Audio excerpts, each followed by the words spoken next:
жұмыстары өз аяғына жетті. Нұржан ағам толықтай краскасын, лагын шашып бітірді. Енді кішігірім кемшіліктер бар.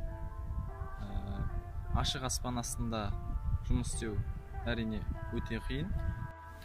Алдында мына жерде жамаған жеріміз мінекей. Барынша есік краскіге ұқсаттық. Енді қағаны шаңмен өзі жабылып қалар. Осымен болды мінекей.